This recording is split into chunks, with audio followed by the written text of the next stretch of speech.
O'clock this morning. We welcome in the big chair the one and only Gerard. Good morning, sir. How are you? Hey, Paul. How's it going? I just heard that clip, that intro. She said, the Democrats brung it. And this is aside from what we're going to talk about, but I really sincerely believe that Joe Biden, he's an unusual guy. He's been somebody that's been pampered, and when he spoke, people listened to him. And he got away with it, the latitude that was given to him all of these decades, from the Senate all the way into the vice presidency and now the presidency. There was only one time, and that was the plagiarism part, and he got out of that. And it was like a kid getting out of breaking a glass window and people watching him do it. He just exacerbated that characteristic year after year after year. I have one cut here, but just listen to this one because it really plays into what you just heard here. And here we go. What do you say to those folks about the economy and what's going on? Well, I say we have the best economy in the world. We got to make it better. We really do have the best economy in the world. Jobs are up more than they've ever been. We're in a situation where the lowest unemployment rate in 50 years is maintained.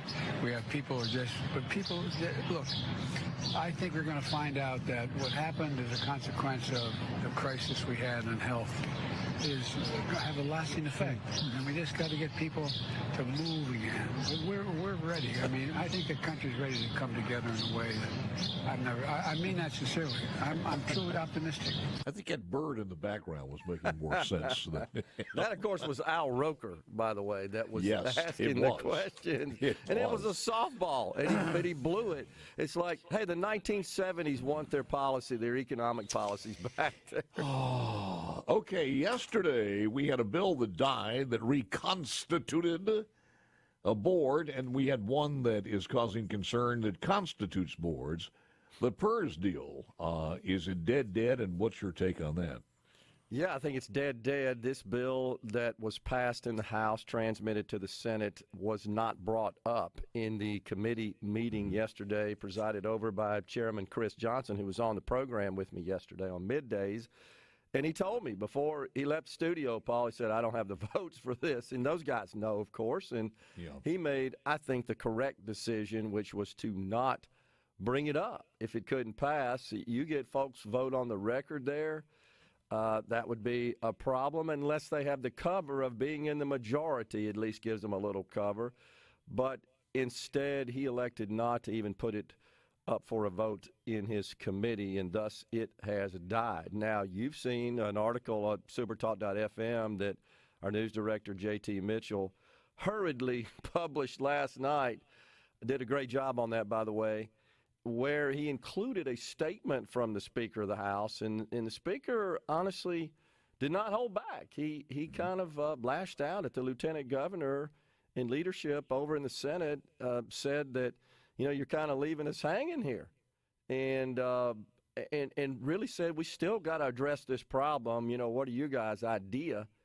And let's talk about what the bill would do just briefly. The present board composition of PERS consists of 10 members, and 8 of those are elected by the PERS membership, the various groups within the PERS system, the municipal employees, and then you've got a group of retired members as well. And then you've got 2. One is appointed by the governor, the commissioner of revenue, and then the other is the state treasurer. So a total of 10, 8 of which are elected by the PERS members. This bill, HB 1590, would have completely restructured that board such that the governor still has an appointment. That's the commissioner of revenue. The treasurer remains on. The PERS members only would have two elected representatives. The governor would appoint 4, the lieutenant governor 3, total of 11. So from 10 to 11, of which 7 would be appointed by the combination of the governor and lieutenant governor. The PERS members, as you know, Paul, have been livid about this. I mean, in fact, I've been down at the Capitol a fair amount over the last couple of weeks. Members of the legislature told me there's not a single issue ever, including the flag, that got the sort of attention this particular matter did, and it's absolutely consumed them. I mean, some of them show me their phones, Paul, with the recent phone calls, and it just random numbers. It's just page after page of people that wanted to tell them don't support this bill, mainly PERS members. And then it becomes a fishing tail. There's all sorts of misinformation about what this would mean. Oh, my gosh, Tate and Delbert are going to take over our fund and raid all our money and all that sort of stuff. And all that's just wrong. It's totally wrong, regardless of how you feel about restructuring the board. So much misinformation that it just needs to be cut through so we get to the facts here. But right now, it's dead, as they say, and we don't have anything. Let me ask you a question here, because he put in his response, he put some dire things, and all parties have acknowledged that there's a $25 billion unfunded liability. This is the Speaker, that is right, growing Paul? This is the Speaker of the House. With in his press release, some dire consequences for not acting. But then I go back and say, well, wait a minute, all of this is about reconstituting the board as far as the investments and the minutia needed to actually do this that can be done now with the present board.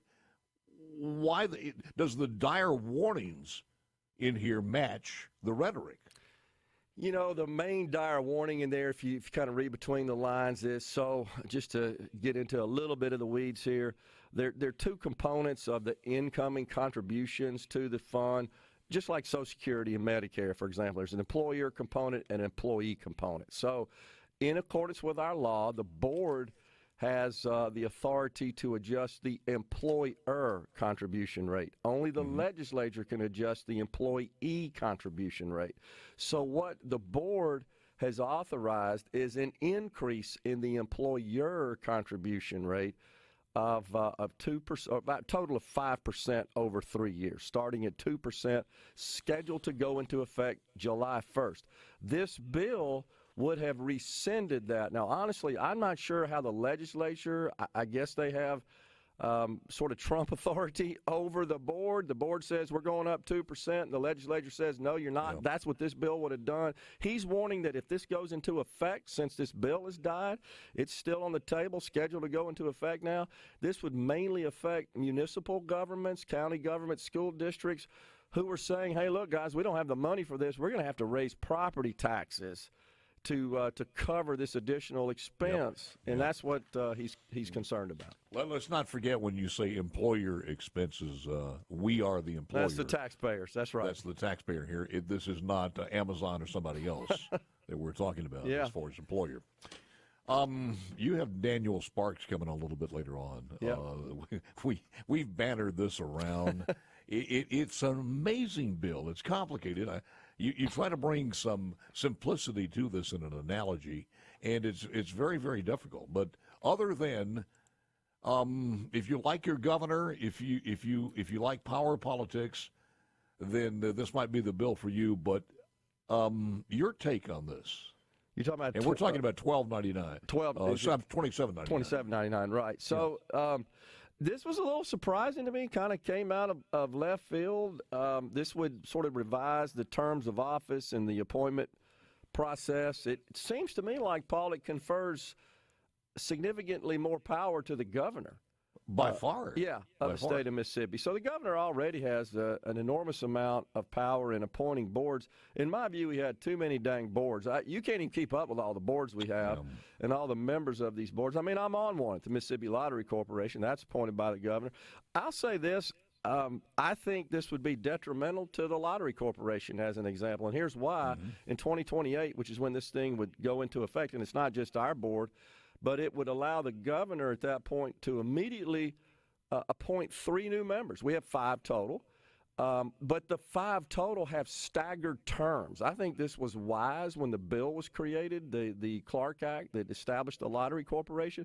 Staggered terms, 5 members, a 5-year, 4-year, 3-year, 2-year, 1-year term, and then you've got to be reappointed if the governor so chooses to do so, and you'd have a 5-year term. And the purpose, the goal of that is to avoid any single governor having a kind of the ability to pack the board, if you will. So, but this one doesn't do it. This no, it's one the opposite. Front ends it, Exactly. where if you've got a 6-member board, the governor appoints 4 right away. So the other 2 who are finishing their terms on staggered terms, they're meaningless, to be honest with you. Right. I think we should go to staggered terms on all boards. I like that idea. I agree with you wholeheartedly because, as Dr. Edney said it specifically, and you can go back and listen to that tape earlier this morning, he would never have taken that job, and he doesn't know who would in the future if they know that they, in 4 years, leave the medical profession and go into this. Well, that's the other aspect. It's a big aspect. Right, the aspect of that a person like him can only get a 4-year appointment. Same thing with us as the president of the lottery. Hey, come to Mississippi, run the lottery. You're here for 4 years. Right. That's it. Man, going to be looking forward to your program today. Daniel will be on. It's coming up at 10 o'clock this morning, as you well know. Thank you, man. Appreciate it.